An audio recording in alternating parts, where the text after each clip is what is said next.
देखिए दोस्तों का क्वेश्चन ऑप्शन है, एक टीवी को 21,000 रुपये में ख़रीदा गया।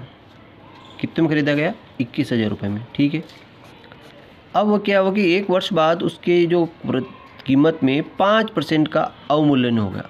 अवमूल्यन का मतलब होता है नुकसान, मूल्य कम हो गया उसका। तो 1 वर्ष बाद टीवी का मूल्य क्या हो गया? 1 वर्ष बाद टीवी का मूल्य क्या हो गया? यानी कि उसको 5% की कमी होगी। कितनी होगी? 5% की उसको कमी होगी। तो बहुत सारे तरीके से इस क्वेश्चन को अपन सोल्व कर सकते हैं, बहुत सारे तरीके से इस क्वेश्चन को सोल्व कर सकते हैं। इसको आज अपन 2 तरीके समझेंगे, एक तो फर्स्ट तरीका और एक सेकंड तरीका। 2 तरीके से क्वेश्चन को समझेंगे, है ना। 2 तरीके से देखो, ये इसमें क्या होता है कि आपको ये जो क्वेश्चन है ये आपको एक लाभ और हानि के स्तर से भी समझा जा सकता है कि इतने रुपए में ख़रीदा गया, 5% की हानि हो गई। अब हानि होगी तो 1 वर्ष बाद हानि होगी तो कितने में बेचा, है ना, वो भी क्वेश्चन आ सकता है। या 5% का लाभ हुआ तो फिर कितने में बेचा, वो भी क्वेश्चन हो सकता है। तो 2 क्वेश्चन तो हो गए, एक क्वेश्चन ये हो गया। 3%, अगर इसमें भी 5% की वृद्धि होगी तो उसके 1 वर्ष बाद उसका मूल्य कितना बढ़ गया। तो 3 तरह से अपन क्वेश्चन को सोल्व कर सकते हैं।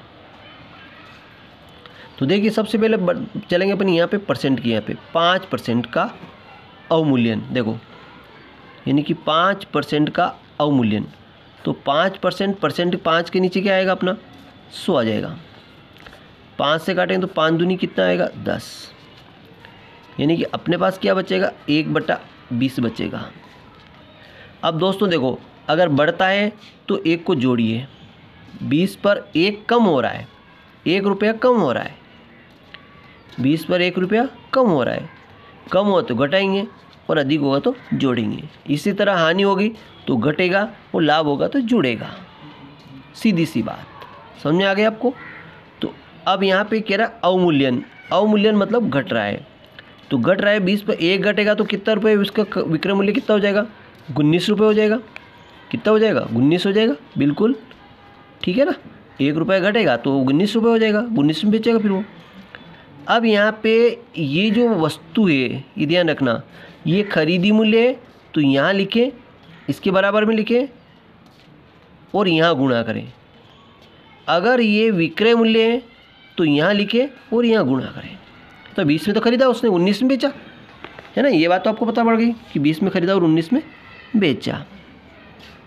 अब 20 में खरीदा तो ये किसके बराबर है? 21 के बराबर, 21,000 के बराबर है, क्योंकि 21,000 में उसने खरीदा। ये तो 1 सिपर से 1 सिपर कट गई आपकी।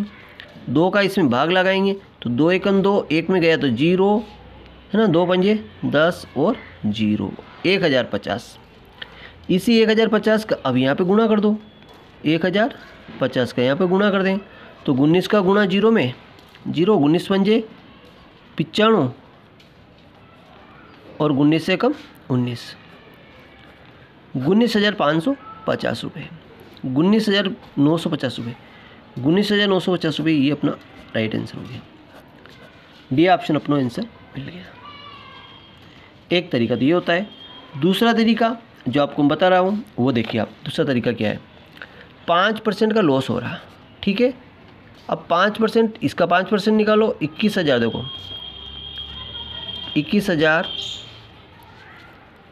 गुणित 5%, परसेंट के नीचे क्या आ जाएगा? 100 आ जाएगा। तो 2 सिपर से 2 सिपर कट गई। 5 का गुणा 0, 5 एकम 5, 5 दूनी 10, 1050।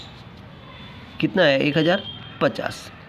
अब 1050 को इसमें माइनस कर दो, ये आपका 21,000 ये, और 1050 ये इसमें माइनस कर दो आप, ठीक है ना।